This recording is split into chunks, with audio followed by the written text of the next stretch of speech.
Hello guys, this is Anand Kumar Manreddy. అయితే ఈరోజు మీతో మాట్లాడుకున్న టాపిక్ ఏంటంటే, మనలో చాలామంది విదేశాలకెళ్ళి సెటిల్ అవ్వాలని చాలామంది అనుకుంటారు. అయితే ఇందులో కొంతమంది టెక్కీస్ ఉంటారు, వర్కర్స్ ఉంటారు, సమ్ డిఫరెంట్ కేటగిరీస్ వాళ్ళైతే ఉంటారు. కొంతమంది టెక్కీస్ అయితే ప్రెజెంట్ సిచ్యువేషన్ అయితే బాలేదు. ఎందుకంటే కెనడా బేస్డ్ కంపెనీస్ గానీ, యూఎస్ బేస్డ్ కంపెనీస్ గానీ చాలామంది ఇబ్బంది పడుతున్నారన్నమాట మన ఇండియన్స్. జాబులు చేసేవాళ్ళు గానీ, కంపెనీ రన్ చేసేవాళ్ళు గానీ. ఎందుకంటే రీసెంట్‌గానే మీ అందరికీ తెలుసు ట్రంప్ చేసిన పనుల వల్ల అందరూ ఇబ్బందయితే పడుతున్నారు. సో, ఇక్కడ ప్రెజెంట్ అందరి కళ్ళు గూడా దుబాయ్ మీద పడ్డాయి ఇప్పుడు. ఎందుకంటే దుబాయ్‌లో కూడా ఎందుకంటే స్టాండర్డ్స్ బావుంటాయి. ఎందుకంటే tax free salaries. So, corporate tax గూడా దాదాపు మెయిన్‌లాండ్‌లో అయితే 9% కార్పొరేట్ టాక్స్. ఇక అంటే అన్ని విధాలుగా కూడా మీరు కంపేర్ చేసుకుంటే యూరోప్‌కి గానీ, కెనడా గానీ, అమెరికాకి గానీ, లేదా యూకే గానీ మీరు కంపేర్ చేసుకున్నట్టయితే దుబాయ్ అనేది చాలా సేఫ్ అనమాట. స్టార్టప్‌లో ఉన్న కంపెనీస్‌కి గానీ, లేకపోతే టెక్కీస్‌కి గానీ, ఇక ఎవరికైనా సరే. ఎందుకంటే టాక్స్ ఫ్రీ కాబట్టి అండ్ టాక్స్ కూడా ఒకవేళ ఉన్న కార్పొరేట్ టాక్స్ చాలా తక్కువనమాట. సో, అందరి కళ్ళు అయితే ప్రెజెంట్ దుబాయ్ మీద పడ్డాయి. సో, నేను దుబాయ్ గురించయితే క్లారిటీగా వివరిస్తాను చూడండి. ఫస్ట్ ఏంటంటే, దుబాయ్ అనేది చాలామంది అంటే కొంతమంది చదువుకున్న వాళ్ళకి తెలుసు గానీ, దుబాయ్‌ని ఒక దేశంగా భావిస్తారు. దుబాయ్ అనేది దేశం గాదు. దుబాయ్ అనేది ఒక స్టేట్. యునైటెడ్ అరబ్ ఎమిరేట్స్‌లో 7 స్టేట్స్ ఉంటే అందులో ఒక్క స్టేట్ దుబాయ్ అనమాట. రిమైనింగ్ 6 స్టేట్స్ డిఫరెంట్‌గా ఉంటాయి. దుబాయ్ అనేది డిఫరెంట్‌గా ఉంటది. ఎందుకంటే Europeans, Americans, UK based companies గానీ, యూకే నుంచి వచ్చి జాబులు చేసుకుంటున్న వాళ్ళు గానీ సంఖ్య ఎక్కువనమాట. ఎందుకంటే యూకే రీసెంట్ టైమ్స్‌లో చాలా అంటే చాలా కొలాప్స్ అయిపోయింది. ఎకానమీ పరంగా గానీ, ఇక చాలా విధాలుగా క్రైమ్ పరంగా గానీ చాలా విధంగా కొలాప్స్ అయిపోయింది.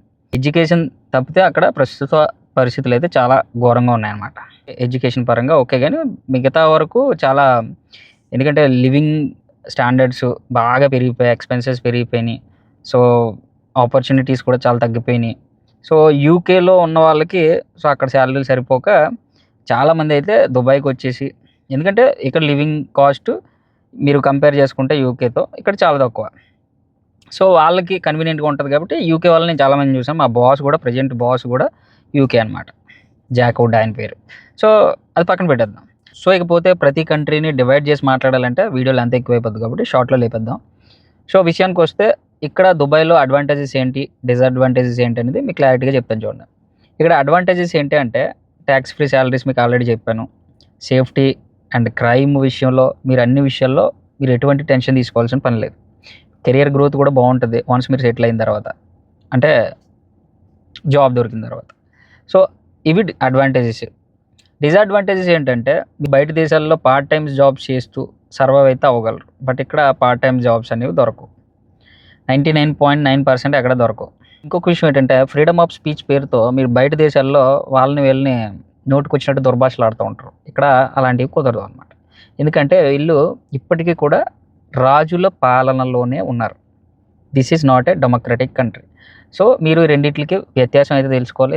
రీసెంట్ టైమ్స్‌లో డెమోక్రసీ అనేది ఒక జోక్ లాగా మిగిలిపోయింది. ఒకప్పుడు వేరు. ఇప్పుడైతే డెమోక్రసీ అనేది జోక్ నాకు తెలిసినంత వరకు. ఎందుకంటే ఎవడికి ఎలా నచ్చితే ఎలా పడితే అలా వాడేసుకుంటున్నారనమాట. సో, నేను ఇప్పటికి కూడా యూఏఈని గల్ఫ్‌ని గౌరవించడానికి కారణం ఏంటంటే రాజుల పాలన. రాజుల పాలన నాకు చాలా ఇష్టం. ఎందుకంటే పందికొక్కుల్లాగా చైనీస్ సిస్టమ్‌లో ఎలా అయితే దోచుకొని తింటారో, ఎలా అయితే క్రైమ్‌ని పెంచేస్తారో, ఎలా అయితే ఈ ఏటంటారు బ్లాక్ మనీని అదే ఏటంటారు కరప్షన్‌ని పెంచి పోషిస్తున్నారో అలాంటివన్నీ కూడా ఇక్కడ ఉండవనమాట. మీరు హ్యాపీగా బిందాస్‌గా గుండ్ల మీద చేసుకొని హ్యాపీగా బతకొచ్చు మీ ఫ్యామిలీతో వన్స్ మీరు సెటిల్ అయితే. సో, అన్ని విధాలుగా అయితే నాకైతే ఇష్టం. రాజుల పాలనలో బతకడం నాకు చాలా ఇష్టం. సో, ఇప్పటికి కూడా వి ఆర్ వెరీ హ్యాపీ. అంటే జాబులు లేనోళ్ళ పరిస్థితి కొంచెం ఇబ్బందిగానే ఉంటది. బట్ ఎవరైతే వన్స్ సెటిల్ అయ్యారో వాళ్ళందరూ కూడా హ్యాపీగానే ఉంటారు. నాకు తెలిసినంత వరకు. సో, ఇక చాయిస్ ఈజ్ యువర్స్. ఇక డీప్‌గా స్టెప్ బై స్టెప్ ఫర్దర్ వీడియోస్‌లో నేను చెప్తాను యూఏఈ గురించి, ఎస్పెషల్లీ దుబాయ్ గురించి. సో, మీకు నచ్చితే మీరు ఫర్దర్‌గా ఎలాంటి స్టెప్స్ తీసుకోవాలో మీరు తీసుకొని మీ కెరియర్‌ని అయితే బిల్డ్ చేసుకోండి.